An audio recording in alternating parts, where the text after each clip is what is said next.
Chapter 5 Diagon Alley War. Harry woke early the next morning. Although he could tell it was daylight, he kept his eyes shut tight. Typical Potter escapism, already refusing to face reality. Like father, head in the clouds. It was a dream, he told himself firmly. I dreamed a giant called Hagrid came to tell me I was going to a school for wizards. When I open my eyes, I'll be at home in my cupboard. There was suddenly a loud tapping noise, waking the boy with noise. Subtlety is clearly beyond that oath, Hagrid. No doubt he left some infernal magical creature loose. And there's Aunt Petunia knocking on the door. Harry thought, his heart sinking.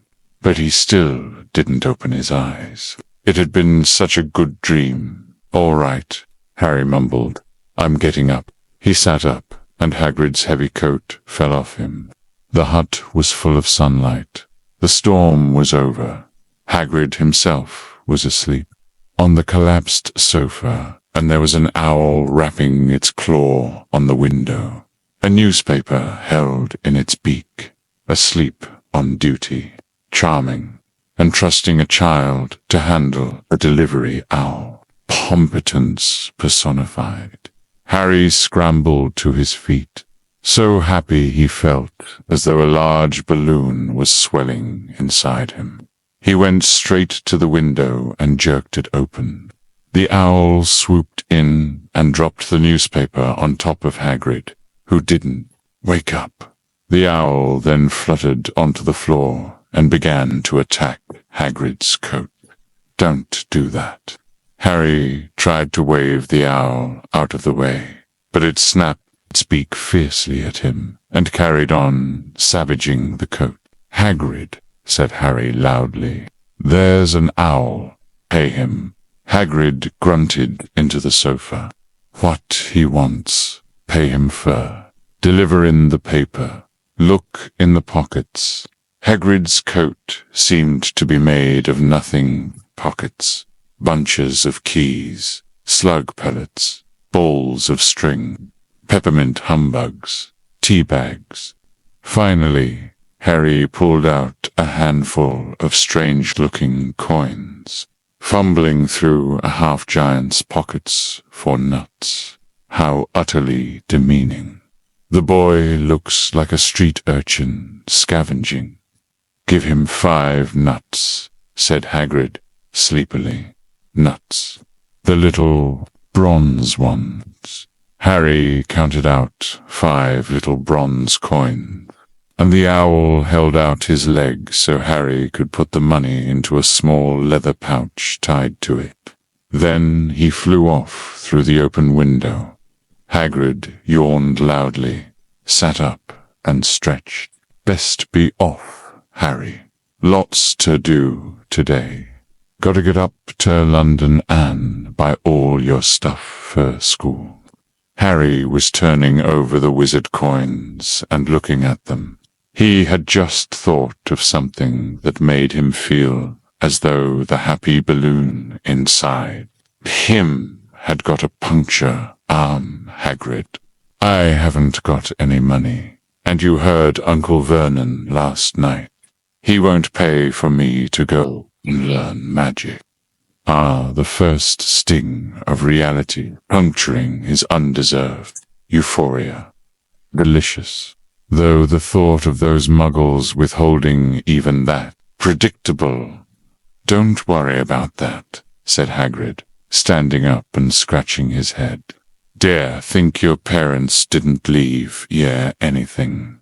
But if their house was destroyed, they didn't keep their gold in the house. Boy, no. First stop. Purus is Gringotts. Wizard's Bank. Have a sausage. They're not bad cold. And I wouldn't say, no day, a bit, oh, your birthday cake. Neither, of course. James Potter's vault. Ill-gotten gains. No doubt. filled by his doting, wealthy, pure-blood parents.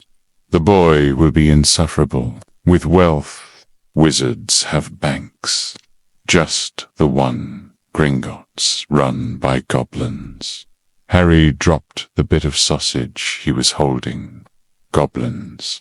Yeah, so ye'd be mad to try and rob it. I'll tell ye, never mess with goblins. Harry, Gringotts is the safest place in the world. For anything ye want to keep safe, except maybe Hogwarts. As a matter of fact, I gotta visit Gringotts. Anyway, for Dumbledore, Hogwarts, business. Hagrid drew himself proudly. He usually gets me to do important stuff for him. Fetching you getting things from Gringotts knows he can trust me. Trust Hagrid with retrieving the Philosopher's Stone. Albus's eccentricities border on madness. The man's emotional range is a teaspoon, and his discretion non-existent. A disaster waiting to happen. Got everything. Come on, then. Harry followed Hagrid out onto the rock. The sky was quite clear now, and the sea gleamed in the sunlight.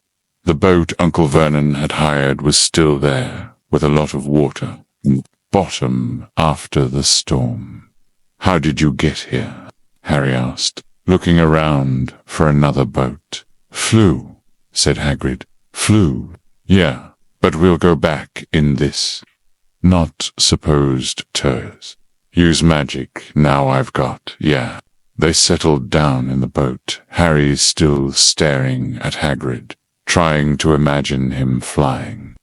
Seems a shame to row, though, said Hagrid, giving Harry another of his sideways looks. If I was to row, speed things up a bit, would ye mind not mentioning it at Hogwarts? Of course not, said Harry, eager to see more magic. Hagrid pulled out pink umbrella again, tapped it twice on the side of the boat, and they sped off toward land, using magic blatantly, with a broken wand concealed in that ridiculous umbrella. Another infraction Albus conveniently ignores, setting a terrible example for the boy. Why would you be mad to try and rob Gringotts? Harry asked. Spells, enchantments, said Hagrid, unfolding his newspaper as he spoke. They say there's Dragon's Garden, the high-security vaults, and then you gotta find your way. Gringotts is hundreds of miles under London, see, deep under the underground. You'd die of hunger trying to get out, even if ye did manage to get your hands on summit. Harry sat and thought about this while Hagrid read his newspaper, The Daily Prophet. Harry had learned from Uncle Vernon people liked to be left alone while they did this, but it was very difficult. He'd never had so many questions in his life. Dragons, naturally. The boy's wide-eyed naivete is grating. Does he comprehend nothing of the world he's entering? Ministry, oh magic, messin' things up as usual, Hagrid muttered, turning the page.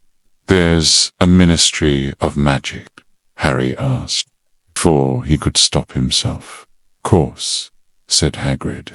They wanted Dumbledore Fur Minister, of course, but he'd never leave Hogwarts, so old Cornelius Fudge got the job. Bungler, if ever there was one. So he pelts Dumbledore with owls every morning, asking for advice. Fudge is an incompetent toad, but Hagrid, denigrating the ministry, pot, kettle, and Albus enjoys playing puppet master far too much. But what does a Ministry of Magic do? Well, their main job is to keep it from the muggles that there's still witches and wizards and down the country. Why? Blimey, Harry. Everyone be wanting magic solutions to their problems. Nah, we're best left alone. A rare moment of sense from the off. The statute of secrecy exists for a reason, though Potter would likely see it as oppression. Poor. This moment the boat bumped gently into the harbour wall. Hagrid folded up his newspaper, and they clambered up the stone steps onto the street. Passers-by stared a lot at Hagrid as they walked through the little town to the station. Harry couldn't blame them. Not only was Hagrid twice as tall as anyone else, he kept pointing at perfectly ordinary things, like parking meters, and saying loudly, "See that, Harry?" Things these muggles dream up of making a spectacle of himself, drawing unnecessary attention, utterly lacking in discretion or basic social awareness. "Hagrid," said Harry, panting a bit as he ran to keep up. "Did you say there are dragons at Gringotts?" "Well, so they say," said Hagrid. "Crikey, I'd like a dragon." "You'd like one." "Wanted one ever since I was a kid. Here we go. A dragon." Of course he would. The man's judgment is permanently impaired. First an acromantula, now this fantasy. He's a walking containment breach. They had reached the station. There was a train to London in 5 minutes' time. Hagrid, who didn't understand muggle money, as he called it, gave the bills to Harry so he could buy their tickets. Can't even handle basic currency. How he functions is a mystery. People stared more than ever on the train. Hagrid took up 2 seats and sat knitting what looked like a canary yellow circus tent, knitting something violently yellow. An assault on the senses. Does the man possess no subtlety whatsoever? "Still got your letter, Harry?" he asked as he counted stitches. Harry took the parchment envelope out of his pocket. "Good," said Hagrid. "There's a list there of everything you need." Harry unfolded a second piece of paper he hadn't noticed the night before, and read, "Hogwarts School of Witchcraft and Wizardry. Uniform. First-year students will require 3 sets of plain work robes black, 1 plain pointed hat black for day wear, 1 pair of protective gloves dragon hide or similar, and 1 winter cloak black silver fastenings. Please note that all pupils' clothes should carry name tags. Books. All students should have a copy of each of the following: The Standard Book of Spells, Grade 1, by Miranda Gosshart. A History of Magic by Bathilda Bagshot. Magical Theory by Adelbert Waffling. A Beginner's Guide to Transfiguration by Emetic Switch. 1000 Magical Herbs and Fungi by Phillida Spore. Magical Draughts and Potions by Arsenius Jigger. Fantastic Beasts and Where to Find Them by Newt Scamander. The Dark Forces. A Guide to Self-Protection by Quentin Trimble. Potter Equipment. 1 wand, 1 cauldron, 1 set glass or crystal phials, 1 telescope, 1 set brass scales. Students may also bring an owl or a cat, O-R-A, toad. Parents are reminded that first years are not allowed their own broomsticks. "Can we buy all this in London?" Harry wondered aloud. "If know where to go," said Hagrid. Harry had never been to London before. Although Hagrid seemed to know where he was going, he was obviously not used to getting there in an ordinary way. He got stuck in the ticket barrier on the underground and complained loudly that the seats were too small and the trains too slow. An embarrassment, stuck in a muggle turnstile, bellowing about seats. Does he actively try to draw attention? I don't know how the muggles manage without magic, he said as they climbed a broken-down escalator that led up to a bustling road lined with shops. They manage by employing basic competence and discretion, traits you sorely lack. Hagrid was so huge that he parted the crowd easily. All Harry had to do was keep close behind him. They passed bookshops and music stores, hamburger restaurants and cinemas, but nowhere that looked as if it could sell you a magic wand. This was just an ordinary street full of ordinary people. Could there really be piles of wizard gold buried miles beneath them? Were there really shops that sold spellbooks and broomsticks? Might this not all be some huge joke that the Dursleys had cooked up? If Harry hadn't known that the Dursleys had no sense of humor, he might have thought so. Yet somehow, even though everything Hagrid had told him so far was unbelievable, Harry couldn't help trusting him. "This is it," said Hagrid, coming to a halt the Leaky Cauldron. It's a famous place. It was a tiny, grubby-looking pub. If Hagrid hadn't pointed it out, Harry wouldn't have noticed it was there. The people hurrying by didn't glance at it. Their eyes slid from the big bookshop on one side to the record shop on the other, as if they couldn't see the Leaky Cauldron at all. In fact, Harry had the most peculiar feeling that only he and Hagrid could see it. Before he could mention this, Hagrid had steered him inside. For a famous place, it was very dark and shabby.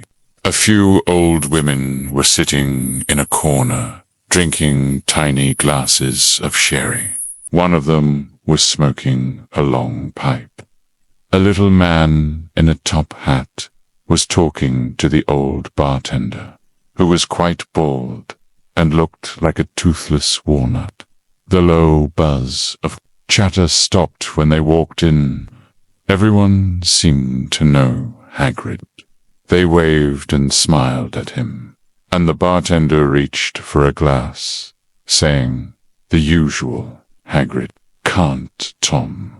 I'm on Hogwarts business," said Hagrid, clapping his great hand on Harry's shoulder and making Harry's knees buckle, blundering in, announcing their business, subtle as a Hungarian horntail. "Good Lord," said the bartender, peering at Harry. Can this be? The Leaky Cauldron had suddenly gone completely still and silent. "Bless my soul," whispered the old bartender. "Harry Potter. What an honor." He hurried out from behind the bar, rushed toward Harry and seized his hand, tears in his eyes. "Welcome back, Mr. Potter. Welcome back." Harry didn't know what to say. Everyone was looking at him.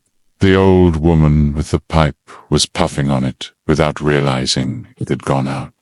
Hagrid was beaming. Then there was a great scraping of chairs, and the next moment, Harry found himself shaking hands with everyone in the Leaky Cauldron.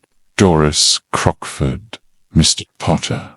Can't believe I'm meeting you at last. So proud, Mr. Potter. I'm just so proud. Always wanted to shake your hand. I'm all of a flutter. Delighted, Mr. Potter. Just can't tell you. Diggle's the name. Daedalus Diggle." Adoring masses fawning over an infant who happened to survive. Pathetic. He hasn't done anything. He's famous for his mother's sacrifice and his own undeserved luck. It's nauseating. I've seen you before, said Harry, as Daedalus Diggle's top hat fell off in his excitement. You bowed to me once in a shop, he remembers, cried Daedalus Diggle, looking around at everyone. Did you hear that? He remembers. Harry shook hands again and again. Doris Crockford kept coming back for more. A pale young man made his way forward, very nervously. One of his eyes was twitching. Quirrell, already twitching and stammering.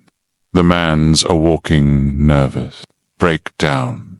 Albus's choice for defense against the dark arts grows more bafflingly incompetent every year, though his current state warrants observation. That stutter seems excessive, Professor Quirrell, said Hagrid. Harry, Professor Quirrell will be one of your teachers at Hogwarts, Potter, stammered Professor Quirrell, grasping Harry's hand. Secant tell you how pleased I am to meet you. What sort of magic do you teach, Professor Quirrell? Defense against the dark arts, muttered Professor Quirrell, as though he'd rather not think about it. And not that you unneed it, Potter. He laughed nervously. You'll be getting all your equipment, I suppose. I've got to pick up a new B-book on vampires, myself. He looked terrified at the very thought that defense against the dark arts taught by a man terrified of his own shadow and vampire literature. A perfect recipe for producing utterly unprepared students. The Dark Lord would laugh, but the others wouldn't let Professor Quirrell keep Harry to himself. It took almost 10 minutes to get away from them all. At last Hagrid managed to make pinned himself heard over the Babel. Must get on. Lots by. Come on, Harry. Doris Crockford shook Harry's hand one last time, and Hagrid led them through the bar and out into a small, walled courtyard, where there was nothing but a trash can by a few weeds. Hagrid grinned at Harry. Told ya, didn't I? Told ya you was famous. Even Professor Quirrell was trembling to meet ya. Mind you, he's usually trembling. Is he always that nervous? Oh yeah. Poor bloke. Brilliant mind. He was fine while he was studying outer books, but then he took a year of Turgidson first-hand experience, they say. He met vampires in the Black Forest, and there was a nasty bit trouble with a hag. Never been the same since. Scared of the students, scared of his own subject now. Where's me, umbrella? Brilliant mind. Doubtful. More likely he encountered something far beyond his meager capabilities and cracked. The stench of fear and incompetence clings to him. Hagrid's gossip is tiresome. Vampires, hags. Harry's head was swimming. Hagrid, meanwhile, was counting bricks in the wall above the trash can. 3 up, 2 across, he muttered. Right, stand back, Harry. He tapped the wall 3 times with the point of his umbrella. The brick he had touched quivered. It wriggled in the middle. A small hole appeared. It grew wider and wider. A second later, they were facing an archway, large enough even for Hagrid. An archway onto a cobbled street that twisted and turned out of sight. Welcome, said Hagrid, to Diagon Alley. He grinned at Harry's amazement. They stepped through the archway. Harry looked quickly over his shoulder and saw the archway shrink. instantly back into solid wall. Finally, though the boy's gaping wonder is irritating, does he think magic is a circus? The sun shone brightly on a stack of cauldrons outside the nearest shop. Cauldrons, all sizes, copper, brass, pewter, silver, self-stirring, collapsible, said a sign hanging over them. "Yeah, you'll be needing one," said Hagrid. "But we gotta get your money first." Harry wished he had about 8 more eyes. He turned his head in every direction as they walked up the street, trying to look at everything at once. The shops, things outside them, the people doing their shopping. A plump woman outside an apothecary was shaking her head as they passed, saying, "Dragon liver, 17 sickles an ounce. They're mad, 17 sickles. Highway robbery. Gladstone imports from Romania are far more reasonable, if one knows the right supplier." A low, soft hooting came from a dark shop with a sign saying, "Elops Owl Emporium, Tawny, Screech, Barn, Brown, and Snowy." Several boys, of about Harry's age, had their noses pressed against a window with broomsticks in it. "Look," Harry heard one of them say, "the new Nimbus 2000, fastest ever." There were shops selling robes, shops selling telescopes and strange silver instruments Harry had never seen before. Windows stacked with barrels of bat spleens, claw and eel's eyes, tottering piles of spell books, quills, and rolls of parchment, potion bottles, globes of the moon broomsticks. Of course, the boy will no doubt demand the fastest, most expensive model, just like his arrogant father. "Gringotts," said Hagrid. They had reached a snowy white building that towered over the other little shops. Standing beside its burnished bronze doors, wearing a uniform of scarlet and gold, was "That's a goblin," said Hagrid quietly as they walked up the white stone steps toward him. The goblin was about a head shorter than Harry. He had a swarthy, clever face, a pointed beard, and Harry noticed very long fingers and feet. He bowed as they walked inside.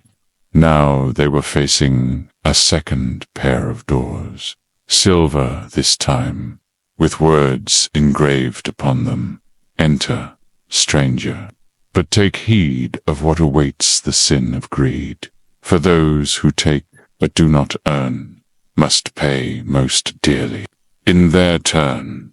So if you seek beneath our floors a treasure that was never yours, thief, you have been warned. Beware of finding more than treasure there." An apt warning. Goblins are not creatures to cross. Their security is admirably ruthless. Pity Hogwarts lacks similar deterrents. "Like I said, you'd be mad to try and rob it," said Hagrid. A pair of goblins bowed them through the silver doors, and they were in a vast marble hall. About 100 more goblins were sitting on high stools behind a long counter, scribbling in large ledgers, weighing coins in brass scales, examining precious stones through eyeglasses. There were too many doors to count leading off the hall, and yet more goblins were showing people in and out of these. Hagrid and Harry made for the counter. "Morning," said Hagrid to a free goblin. "We've come to take some money out of Mr. Harry Potter's safe." "You have his key, sir."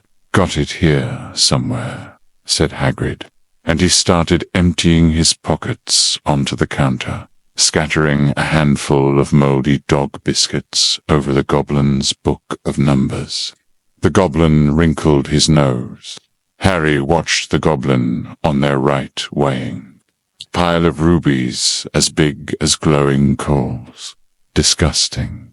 Scattering refuse on a goblin's ledger. He treats everything with the same grubby indifference. The goblin's disdain is entirely warranted.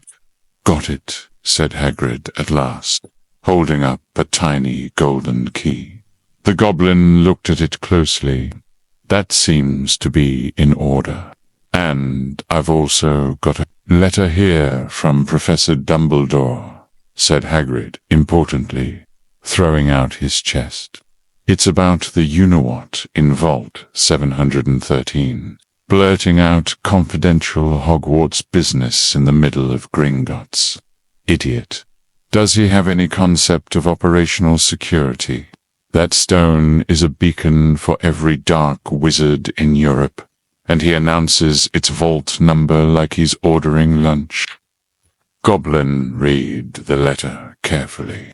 Very well, he said, handing it back to Hagrid.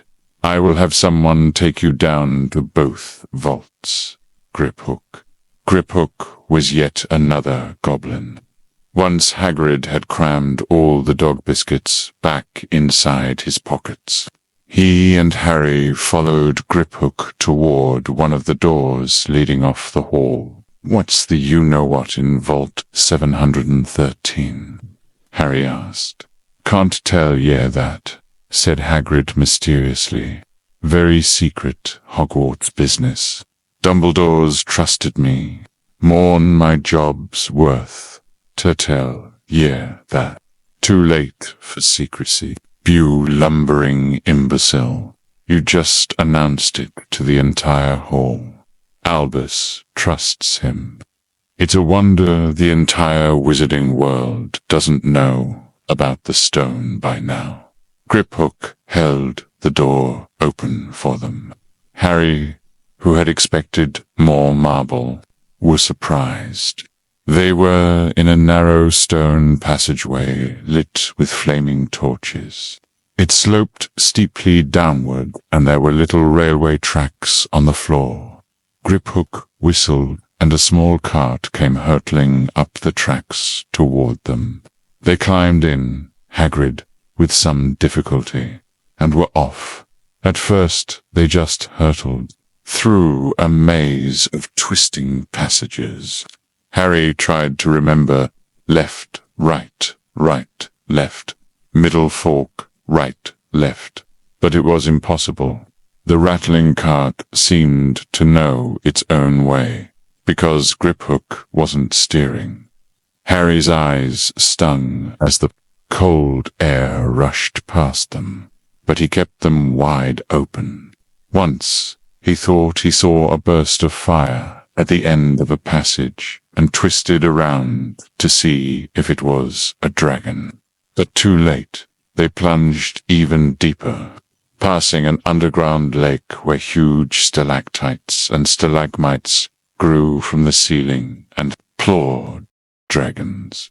Likely Ukrainian ironblees or Hungarian horntails. Impressive security, even if the cart ride is designed to induce nausea. Useful for disorienting thieves. Potter gawping like a tourist. I never know, Harry called to Hagrid over the noise of the cart. What's the difference between a stalagmite and a stalactite? Stalagmites got an M in it, said Hagrid. And Dan asked me questions just now. I think I'm going to be sick. He did look very green. And when the cart stopped at last beside a small door in the passage wall, Hagrid got out and had to lean against the wall to stop his knees from trembling. Weak-stomached fool. Can't handle a simple cart ride. Pathetic Griphook unlocked the door. A lot of green smoke came billowing out, and as it cleared, Harry gasped. Inside were mounds of gold coins, columns of silver, heaps of little bronze nuts. All yours, smiled Hagrid. James Potter's vault, filled with old black and Potter gold, ill-gotten gains, passed down through generations of privilege, enough to make the boy insufferable for life. He won't appreciate a canute of it. All Harry's. It was incredible. The Dursleys couldn't have known about this, or they'd have had it from him faster than blinking. How often had they complained how much Harry cost them to keep? And all the time there had been a small fortune belonging to him, buried deep under London. Hagrid helped Harry pile some of it into a bag. The gold ones are galleons, he explained. 17 silver sickles to a galleon, and 29 nuts to a sickle. It's easy enough. Bright, that should be enough for a couple o' terms. We'll keep the rest safe for ye. He turned to Griphook. Vault 713, now, please. And can we go more slowly? 1 speed only, said Griphook.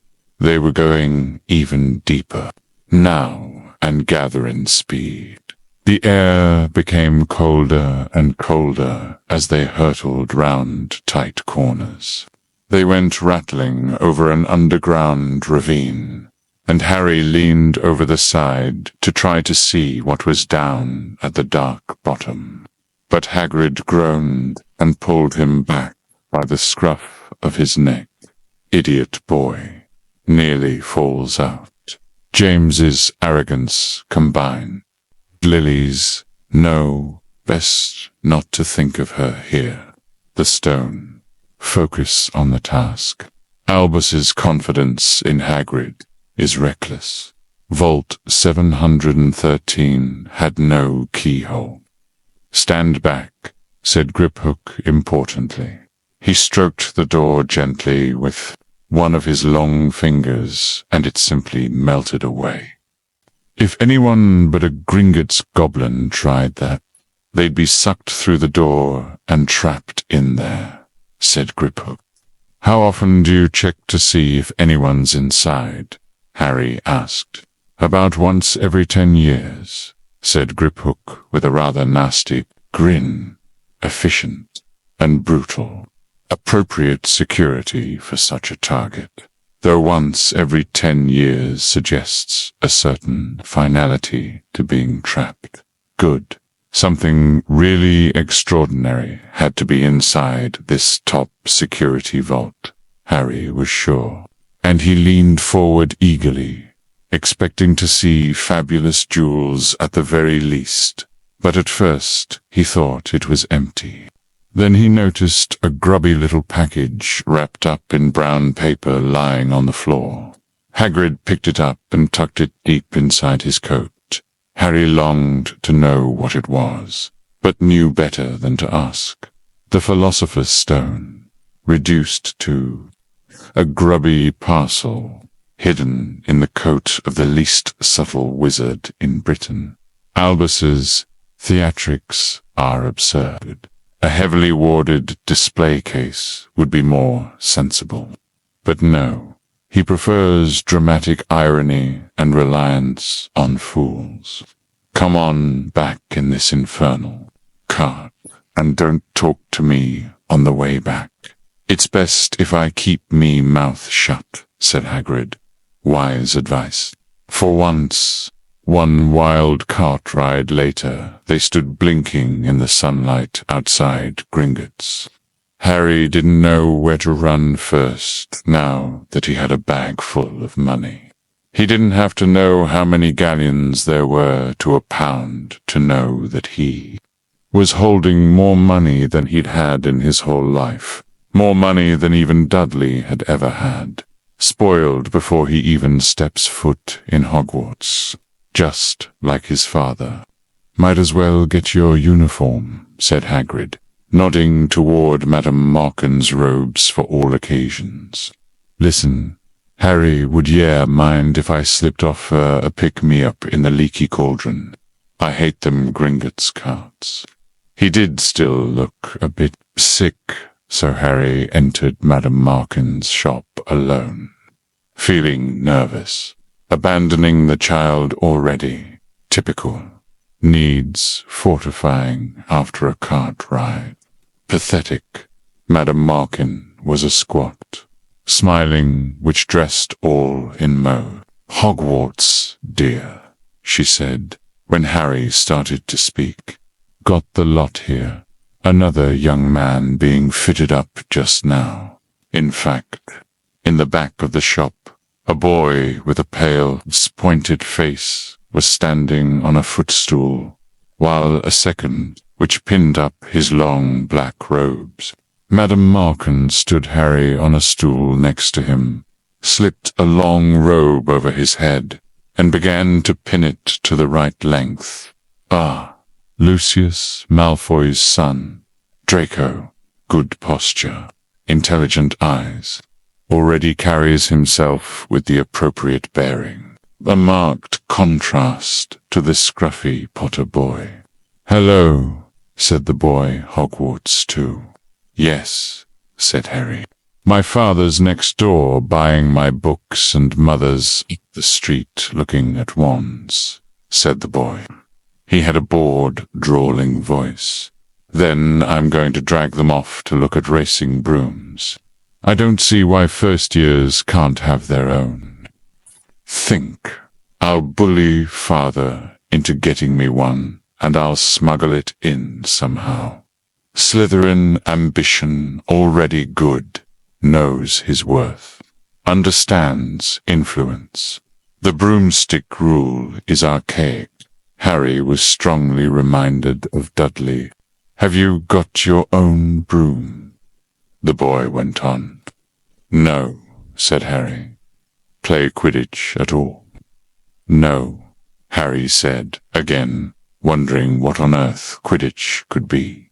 Ignorant of Quidditch. Unthinkable. Even Muggleborns usually know the basics by now. Further proof of his woeful upbringing. I do. Father says it's a crime if I'm not picked to play for my house, and I must say, I agree. Know what house you'll be in yet? No, said Harry, feeling more stupid by the minute. Well, no one really knows until they get there, do they? But I know I'll be in Slytherin. All our family have been. Imagine being in Hufflepuff. I think I'd leave, wouldn't you? Meh, said Harry, wishing he could say something a bit more. Interesting, a Malfoy, naturally. Destined for Slytherin, sensible and correct about Hufflepuff. Potter, where will the brat end up? Gryffindor, no doubt. Breeding will out.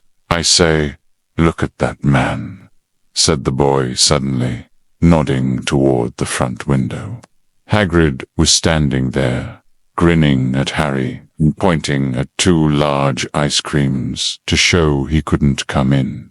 That's Hagrid, said Harry, pleased to know something the boy didn't. He works at Hogwarts. Oh, said the boy, I've heard of him.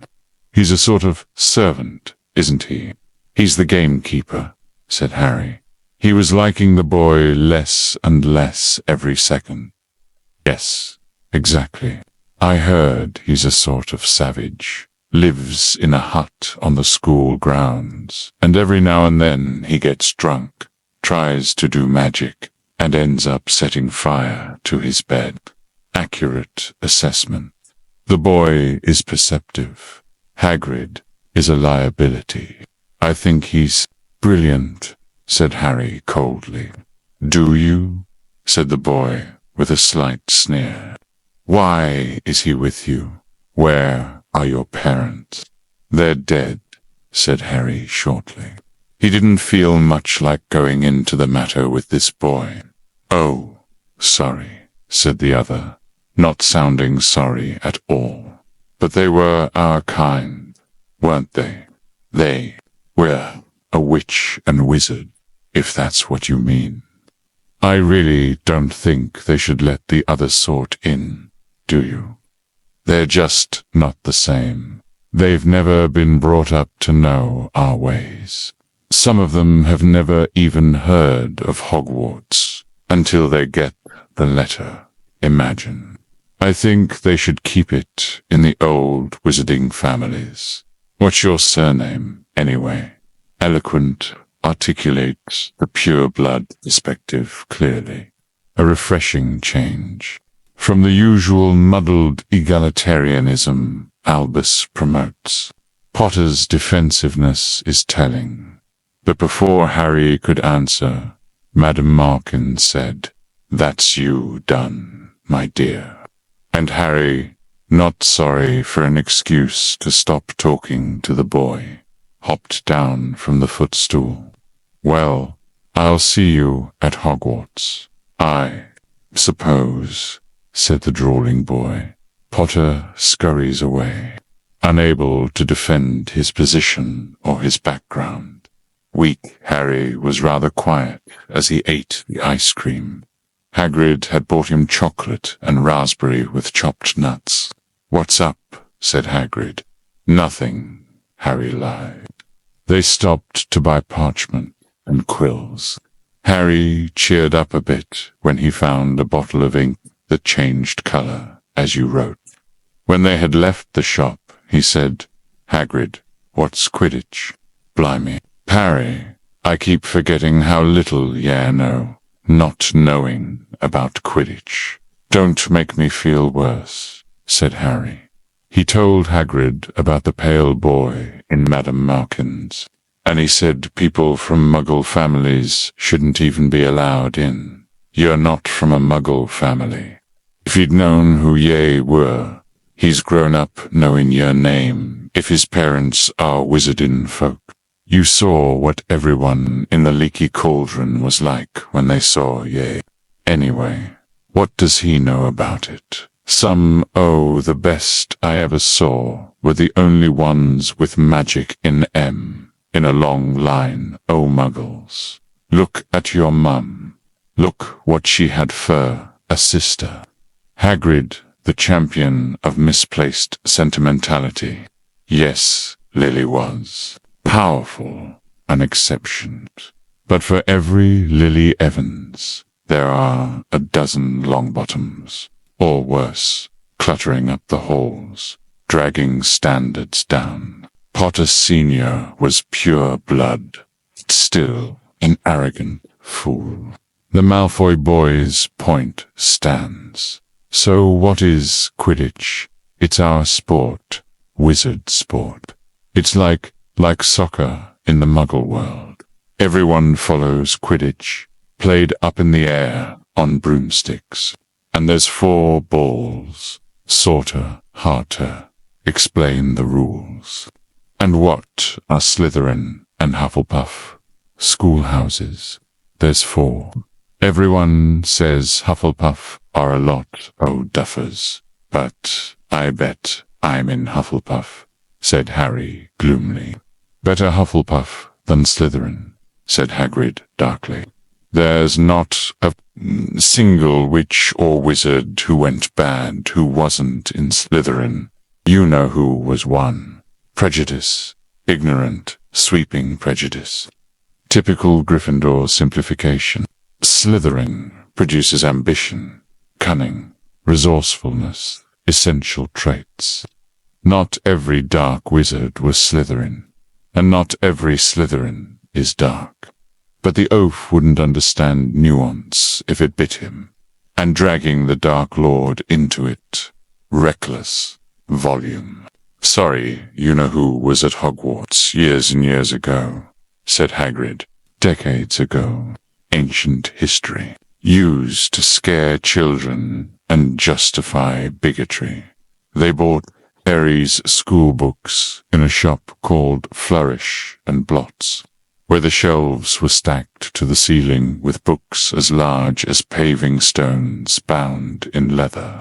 Books the size of postage stamps, in covers of silk. books full of peculiar symbols, and a few books with nothing in them at all. Even Dudley, who never read anything, would have been wild to get his hands on some of these. Hagrid almost had to drag Harry away from curses and counter-curses, bewitch your friends, and befuddle your enemies with the latest revenges, hair loss, jelly legs, tongue-tying, and much, much more, by Professor Vindictus Viridian. I was trying to find out how to curse Dudley, a spark of potential, targeting the Muggle cousin. Perhaps the boy isn't entirely without useful instincts. Viridian's work is juvenile, however. I'm not saying that's not a good idea, but not to use magic in the Muggle world except in very special circumstances, said Hagrid. And anyway, couldn't work any of them curses yet. You'll need a lot more study before get to that level. Correct on the underage magic restriction. At least, though the idea of Potter mastering even a jelly-leg Jinx in his first year is laughable. Hagrid wouldn't let Harry buy a solid gold cauldron. Either it says pewter on your list, but they got a nice set of scales for weighing potion ingredients, and a collapsible brass telescope. Then they visited the apothecary, which was fascinating enough to make up for its horrible smell. A mixture of bad eggs and rotted cabbages. Barrels of slimy stuff stood on the floor. Jars of herbs, dried roots, and bright powders lined the walls. Bundles of feathers, strings of fangs, and snarled claws hung from the ceiling, while Hagrid asked the man behind the counter for a supply of some basic potion ingredients for Harry. Harry himself examined silver unicorn horns at 21 galleons, each and minuscule, glittery black beetle eyes, 5 nuts a scoop. Unicorn horn at 21 galleons. Overpriced. The beetle eyes are possible, but I doubt the boy will appreciate the difference between grade A and grade C. His ingredients will likely be as messy as his hair. Outside the apothecary, Hagrid checked Harry's list again. Just your wand left. And I still haven't got a birthday present. Harry felt himself go red. You don't have to. I know I don't have to. Tell what, I'll get your animal. Not a toad. Toads went out of fashion years ago. You'd be laughing. And I don like cats. They make me sneeze. I'll get an owl. All the kids want owls. They're dead useful. Carry your mail and everything. An owl, practical. At least he didn't suggest a dragon 20 minutes later. They left Elop's Owl Emporium, which had been dark and full of rustling and flickering, jewel-bright eyes. Harry now carried a large cage that held a beautiful snowy owl, fast asleep with her head under her wing. He couldn't stop stammering his thanks, sounding just like Professor Quirrell. Don't mention it, said Hagrid gruffly. Don't expect you've had a lot of presents from them Dursley. Just Ollivanders left now. Only place fur wands. Ollivanders. And gotta have the best one. Stammering like Quirrell. Weak. The owl is fine, I suppose. A tool. Nothing more. A magic wand. This was what Harry had been really looking for. To dot the wand chooses the wizard. Let's see what instrument selects James Potter's spawn. The last shop was narrow and shabby. Peeling gold letters over the door read, Ollivanders, makers of fine wands, since 382 BC. A single wand lay on a faded purple cushion in the dusty window. A tinkling bell rang somewhere in the depths of the shop as they stepped inside. It was a tiny place, empty except for a single, spindly chair that Hagrid sat on to wait. Harry felt strangely as though he had entered a very strict library. He swallowed a lot of new questions that had just occurred to him and looked instead at thousands of narrow boxes piled neatly right up to the ceiling. For some reason, the back of his neck prickled. The very dust and silence in here seemed to tingle with some secret magic. The air hums with potential. Ollivander remembers every wand, every pairing. This will be informative. Good afternoon, said a soft voice. Harry jumped. Hagrid must have jumped too, because there was a loud crunching noise, and he got quickly off the spindly chair, crashing about. Typical, an old man was standing before them, his wide, pale eyes shining like moons through the gloom of the shop. Hello, said Harry awkwardly. Ah, yes, said the man. Yes, yes. I thought I'd be seeing you soon. Harry Potter. It wasn't a question. You have your mother's eyes. It seems only yesterday she was in here herself, buying her first wand. 10¼ inches long, swishy, made of willow. Nice wand for charm work. Lily's eyes. 10¼ willow. Yes, a good wand for her bright, warm magic. Focus, Severus. The boy is not her. Mr. Ollivander moved closer to Harry. Harry wished he would blink. Those silvery eyes were a bit creepy. Your father, on the other hand, favored a mahogany wand, 11 inches, pliable, a little more power and excellent for transfiguration. Well, I say, your father favored it. It's really the one that chooses. The wizard, of course. James Potter, mahogany, 11 inches. Pliable, flashy, showy, perfect for the arrogant peacock. Transfiguration suited his need to alter things to his liking. Mr. Ollivander had come so close that he and Harry were almost nose to nose.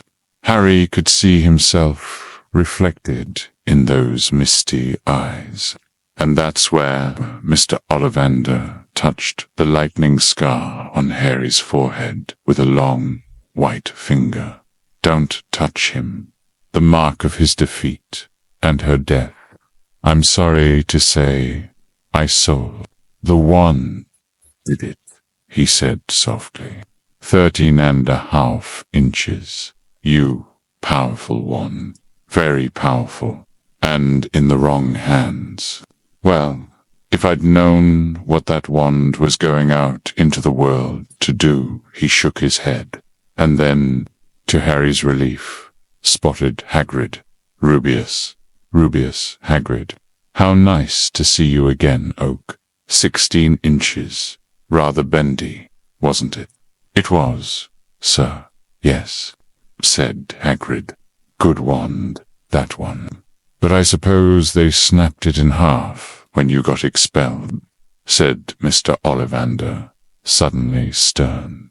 Yes, they did. Yes, said Hagrid, shuffling his feet.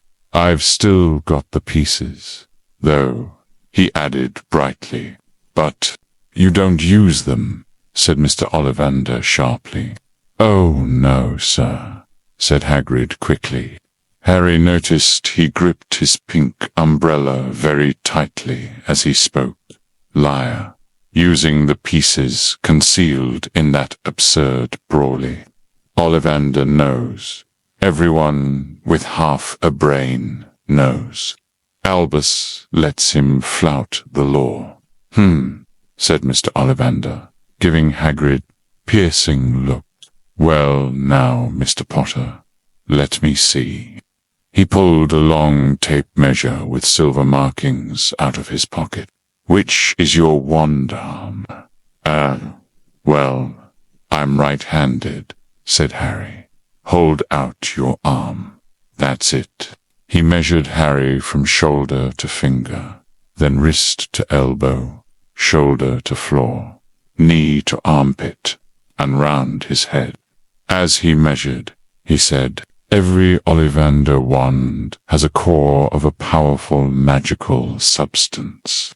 Mr. Potter, we use unicorn hairs, phoenix tail feathers, and the heartstrings of dragons.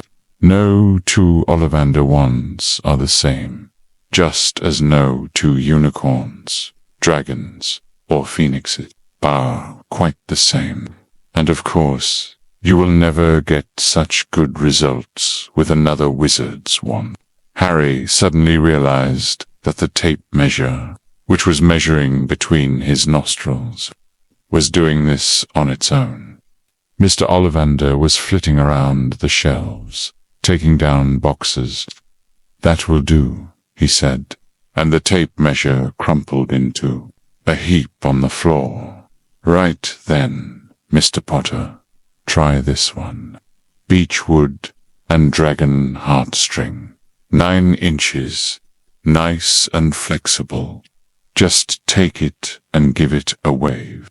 Harry took the wand and, feeling foolish, waved it around a bit, but Mr. Ollivander snatched it out of his hand almost at once. Maple and phoenix feather. 7 inches. Quite whippy. Try. Harry tried, but he had hardly raised the wand when it, too, was snatched back by Mr. Ollivander. No, here. Ebony and unicorn hair. 8.5 inches. Springy. Go on. Try it out. Harry tried and tried. He had no idea what Mr. Ollivander was waiting for. The pile of tried wands was mounting higher and higher on the spindly chair. But the more wands Mr. Ollivander pulled from the shelves, the happier he seemed to become. Tricky customer, eh? Not to worry. We'll find the perfect match here somewhere. I wonder now. Yes, why not? Unusual combination.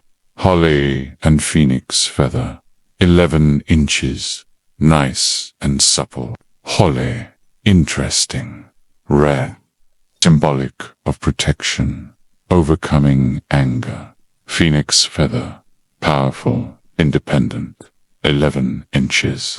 Like James's. No, it can't be. Harry took the wand. He felt a sudden warmth in his fingers. He raised the wand. Above his head, brought it swishing down through the dusty air, and a stream of red and gold sparks shot from the end like a firework, throwing dancing spots of light onto the walls. Hagrid whooped and clapped, and Mr. Ollivander cried, "Oh, bravo! Yes, indeed, oh, very good. Well. How curious. How very curious." He put Harry's wand back into its box and wrapped it in brown paper, still muttering, "Curious. Curious, no, it cannot be. The same phoenix. It's impossible. A cosmic joke. A sickening symmetry. Holly, the wand of the martyr, opposing you. The wand of death, and the same core as the wand that killed Lily. This is an abomination. A terrible omen." "Sorry," said Harry, "but what's curious?" Mr. Ollivander fixed Harry with his pale stare. I remember every wand I've ever sold, Mr. Potter. Every single wand. It so happens that the phoenix whose tail feather is in your wand gave another feather, just one other. It is very curious indeed that you should be destined for this wand, and its brother why. Its brother gave you that scar. Brother wands, linked by the same phoenix. The wand that killed his parents, and the wand that now chooses him. Fate has a vicious sense of irony. This connection to the Dark Lord, it bodes ill, very ill. Harry swallowed. Yes, 13.5 inches. Curious indeed how these things happen. The wand chooses the wizard. Remember, I think we must expect great things from you. Mr. Potter, after all, he who must not be named, did great things. Terrible, yes, but great, great things. Or terrible ones. The wand connection. It's a vulnerability, a link. This changes everything. Albus must know. The boy is tied to the Dark Lord by more than just prophecy. Harry shivered. He wasn't sure he liked Mr. Ollivander too much. He paid 7 gold galleons for his wand, and Mr. Ollivander bowed them from his shop. The late afternoon sun hung low in the sky as Harry and Hagrid made their way back down Diagon Alley, back through the wall, back through the Leaky Cauldron, now empty. Harry didn't speak at all as they walked down the road.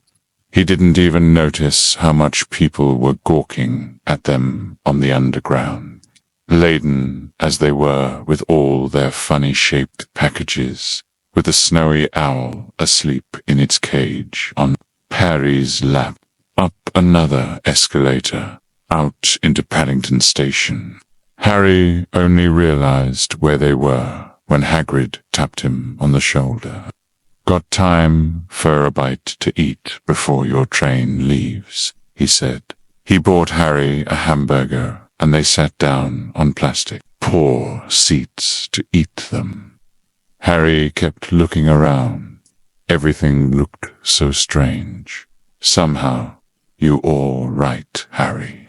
"You're very quiet," said Hagrid. Harry wasn't sure he could explain.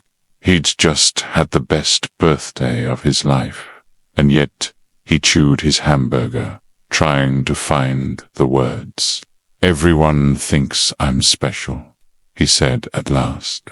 "All those people in the Leaky Cauldron, Professor Quirrell, Mr. Ollivander, but I don't know anything about magic at all.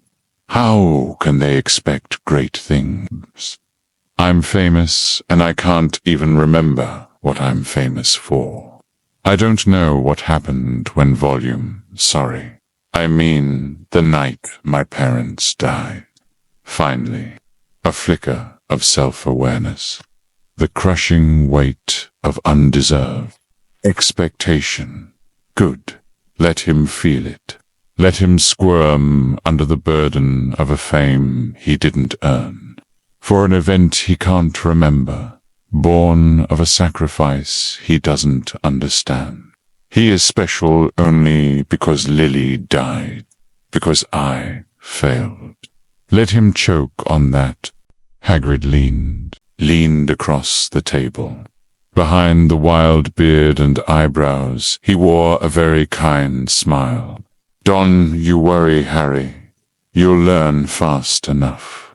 Everyone starts at the beginning at Hogwarts. You'll be just fine. Just be yourself. I know it's hard. You have been singled out, and that's always hard. But you'll have a great time at Hogwarts. I did, still do, smatter of fact. Meaningless platitudes. Be yourself. What self does he have, raised by muggles? He's a blank slate waiting to be ruined by fame and Gryffindor bravado. Hogwarts will chew him up and spit him out, especially my dungeon.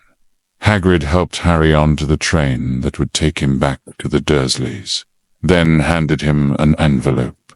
Your ticket for Hogwarts, he said. 1st September, King's Cross. All on your ticket. Any problems with the Dursleys? Send me a letter with Yar. Owl. She'll know where to find me, see. Yes, soon, Harry. The train pulled out of the station. Harry wanted to watch Hagrid until he was out of sight.